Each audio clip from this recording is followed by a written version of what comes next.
Aeon Flux is an MTV show that began its run through the 1991 show Liquid Television. Liquid Television was a show that aired short animations produced by multiple different animators. This showcase included many strange and obscure animations that were very different from MTV's original programming at the time. The pilot episode for Aeon Flux was cut into 6 different short episodes, running each for about 2 minutes, that were all aired separately on Liquid Television. These 6 episodes were considered to be Season 1 of the show. For Season 2, the show returned to Liquid Television with 5 more shorts running for about 5 minutes each. The first 2 seasons had no voice acting and only consisted of sound effects, and of course the music. For the 3rd season, Aeon Flux began to air as its own program with full 30-minute episodes, and the characters were given voices and dialogue. Tell me why I shouldn't kill you. We're being watched. My name is Aeon Flux. I'm here on a mission to assassinate Trevor Goodchild. Is everybody listening? Do you believe me? The plot of Aeon Flux can be very confusing at times, and for me at least, I had no idea what was going on for the majority of each episode.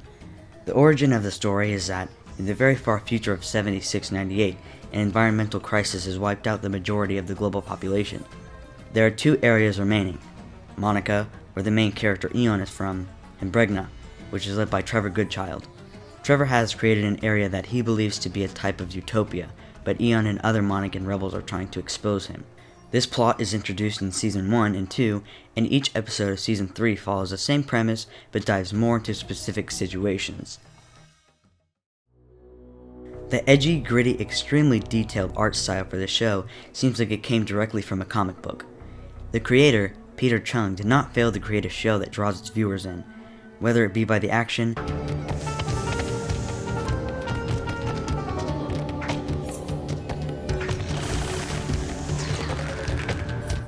the themes of war,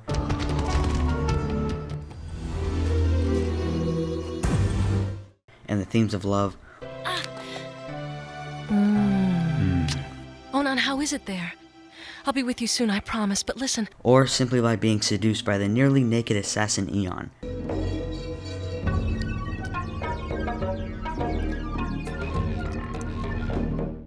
Or maybe Trevor. Most revealing.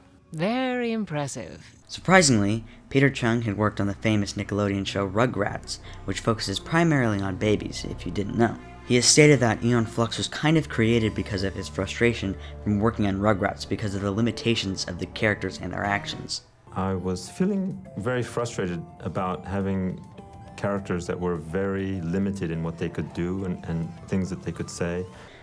So yes, somebody who has worked on a show about babies went on to create this show. It's kind of strange at first, but after a while, you get to like it.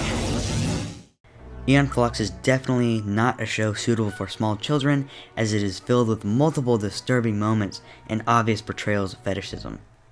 I'm not asking you. Aeon Flux, to me, was very strange and again had its disturbing moments, but I think that is what made it stand out from other shows. The complex plot made it fairly difficult to follow, but allowed for the viewers to create their own inferences and come to their own conclusions. There's plenty of symbolism and metaphors in the episodes, but you have to watch multiple times to even get a slight clue what they actually mean. This does make the show harder to forget, as it sticks in its viewers' minds, whether it be for bad or good reasons.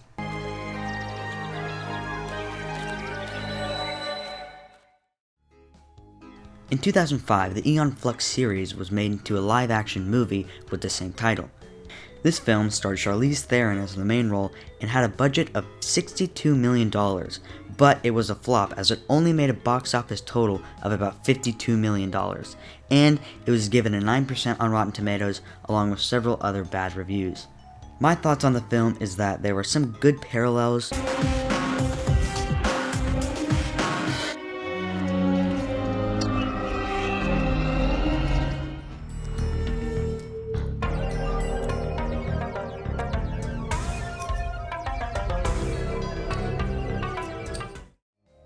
but it didn't feel like it followed the plot of the original series that much. I do feel that this movie would have been pretty decent as a standalone movie, separate from the Aeon Flux franchise. This is outrageous. One Monacan eluding all of our defenses. The problem will be taken care of. Currently, Aeon Flux is set to have a live-action TV show reboot produced by Jeff Davis, who also produced Teen Wolf and Criminal Minds. My thoughts is that I hope this show is able to keep the roots of the original series and doesn't end up like the 2005 film.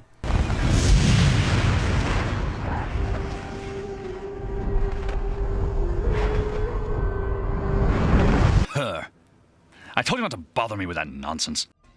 I do feel like they will simplify the plot a little bit to bring in a bigger audience, but if they do that, I hope they at least leave a little bit of complexity so that it keeps the original Aeon Flux fanbase interested.